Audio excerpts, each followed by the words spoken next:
My name is Miranda, and I'm 30 years old. I run my own small business and have been focused on work for most of my life, so I never really thought much about getting married. I live with my mom and younger brother Colin in the house where we all grew up. We've always been a very close family, full of laughter and support. But 3 years ago, my father passed away after a long illness. It broke my heart. At that time, I had been living on my own near my workplace, but after my father died, I moved back home to be with my mom. Colin, who is 5 years younger than me, stayed with our mom after graduating from university, and we all lived together like before.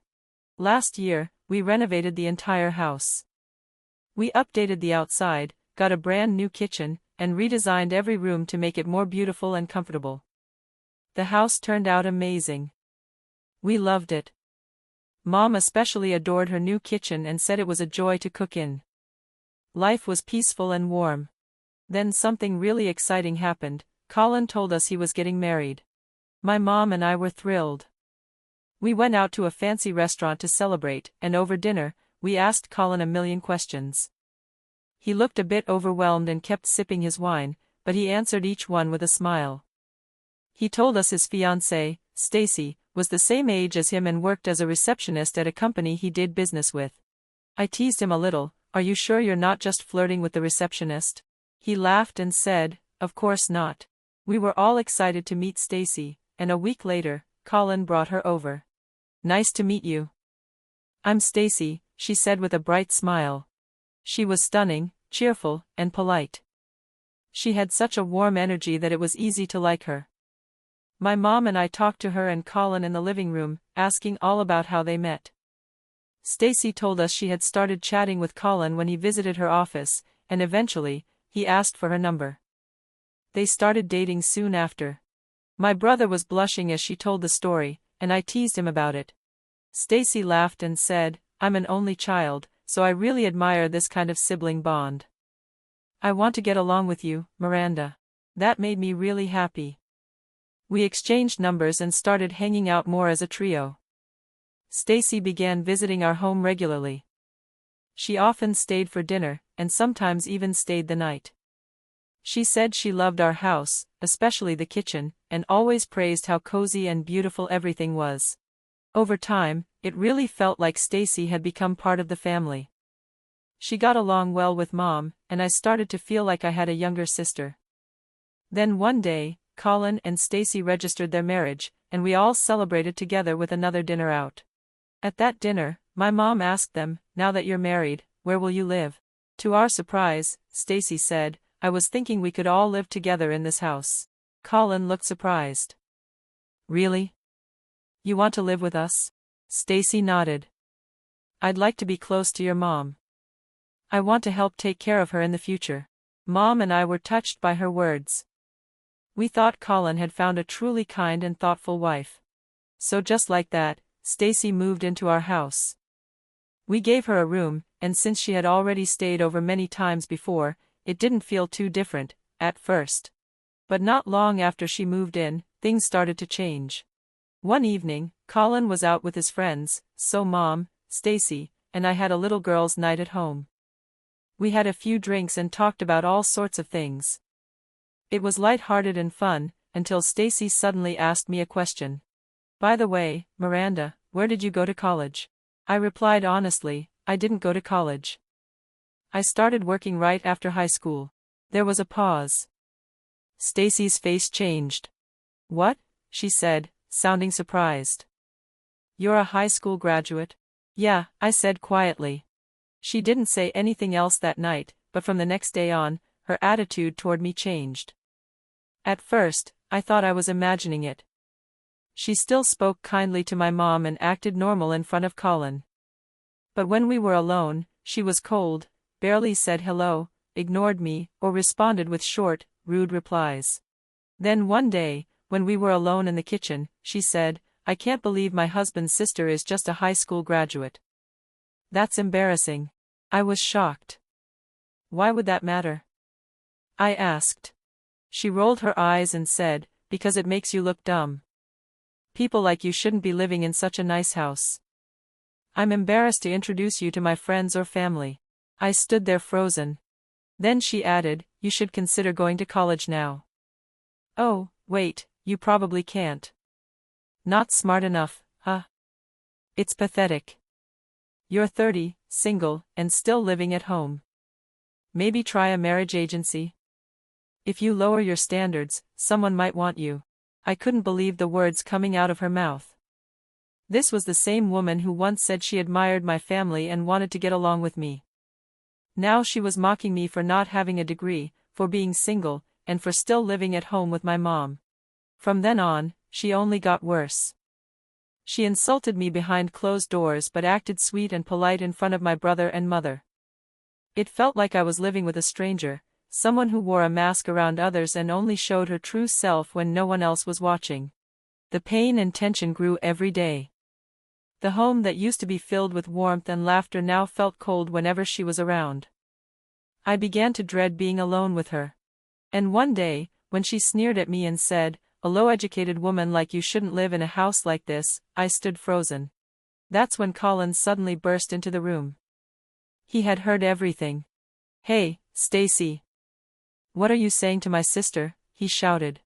The silence that followed was louder than any words. After that day, I started avoiding being alone with Stacy. I didn't want to deal with her cold stares or mean comments, so I threw myself into my work even more. I stayed at the office late every night, just so I wouldn't have to see her around the house. She had quit her job and was now a full-time housewife, so she was home all the time. I figured if I kept myself busy, maybe I wouldn't feel so uncomfortable around her. I kept telling myself this situation was only temporary. Maybe, if she lived with us for a few years, she would change. Maybe she'd grow to appreciate our family more. So I pushed through and tried to stay positive. A few months went by. Then came the big day, Colin and Stacy's wedding. They had been planning it for a long time, talking about every little detail. And to be fair, the wedding turned out beautiful. The ceremony was lovely, and they both looked so happy. I thought to myself, just for today, I want to be happy for them. I want to truly celebrate this moment. Stacy seemed to treat Colin well during the event. They looked like a joyful couple. I thought, maybe she really does love him. Maybe I was wrong. But even on her wedding day, Stacy said something I could never forget. After the ceremony, I was sitting quietly alone in the family waiting room, just resting. That's when Stacy walked in. I smiled and greeted her politely. "Ah, Stacy, thank you for the wedding. It was beautiful. Are you guys doing an after party?" I wasn't planning to go, so I figured it was a good time to say goodbye and leave. But instead of smiling back, Stacy sighed loudly. "Miranda," she said, "are you still planning to live in that house?" I was confused. "What?" "Yes," I replied. She sighed again and looked annoyed. "You really don't hold back, do you?" "What are you talking about?" I asked. She rolled her eyes. "Wow, you really don't get it. You never do. I've been talking about you behind your back this whole time, and you didn't even notice. You're so clueless." And then, just like that, she looked straight at me and said something I never imagined hearing at her own wedding. "I'm saying someone like you, a low-educated woman, shouldn't be living in a big, beautiful house like that." I was frozen in shock. "What? You're seriously bringing this up now?" She sneered. "It's not an insult, it's just the truth. You don't belong in that house. You're pathetic. You should leave." Her words were like knives, but before I could even respond, the door behind me slammed open. It was Colin. "Stacy," he shouted, "what are you saying to my sister?" Stacy turned pale. "Colin, you were listening? I've been standing here since the moment you asked her how long she was going to stay in the house." Stacy's face crumbled. "Wait, it's not what it sounded like. You misunderstood." Colin didn't buy it. "You admitted it yourself. You've been talking badly about my sister this whole time, haven't you?" She tried to deny it, but it was too late. "So this is what it's all about," he continued. "All this time, you looked down on my sister just because she didn't go to college. You think that's what defines someone?" Stacy didn't answer. She looked stunned. "Tell me," Colin said, his voice colder now, "did you only marry me because of my job and salary?" I could see how much it hurt him to say that. He went on, "You probably only saw my status, my degree, my paycheck. That's all that mattered to you, wasn't it?" Stacy couldn't deny it. At that moment, I finally stepped in. Colin, I said gently, you need to really think about this. Are you sure you want to stay married to someone like her? This kind of attitude could ruin your future, both personally and professionally. Stacy screamed, "Hey, you have no right to say that. You're just a high school graduate. Colin is way more successful than you. He makes more than double your salary. He works at a top IT company. You don't know anything." She was yelling without thinking, and in doing so, she exposed her true feelings, in front of Colin. That was the last straw. Colin looked furious. "Stacy, what are you talking about? That company you're bragging about, I work there because Miranda is the president." Stacy blinked. "What?" "She founded the company when she was in college," he explained. "She couldn't finish her degree because the company took off and became a success. She's my boss, Stacy." I added quietly, "Yes, I got into a top university. I stayed until my second year, then I had to choose, school or the business I built. I chose my business, that's why I didn't finish." Stacy looked like she wanted the ground to swallow her whole. She whispered, "I didn't know." "And if you had known, would you have treated me any differently?" I asked. She nodded slowly. "Yes, I mean, I judged you based on your education. I didn't know." "Exactly, you judged me without knowing anything," I said. "Now let me tell you something. I paid for the full renovation of the house, so legally, it's mine, so if someone's leaving, it's not going to be me." Stacy's face went completely pale. She suddenly turned to Colin and begged, "Please, Colin, I'm sorry, I'll do anything, clean, cook, anything, don't leave me, please." But Colin had already made up his mind. Once trust is broken, it's hard to fix, and I don't believe any miracle is coming, he said. "We're done, Stacy. I'll be canceling the afterparty and telling everyone the truth."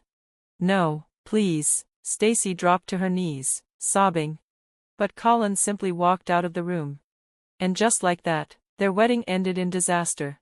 Not long after, Colin served her divorce papers. Stacy didn't want to sign, but Colin got a good lawyer and handled everything quickly. She had been so proud to tell people she married into success, but now she was divorced just weeks after the wedding. Her pride was shattered, and she couldn't even show her face in social circles anymore. "I'm sorry things ended like this," I told Colin one evening.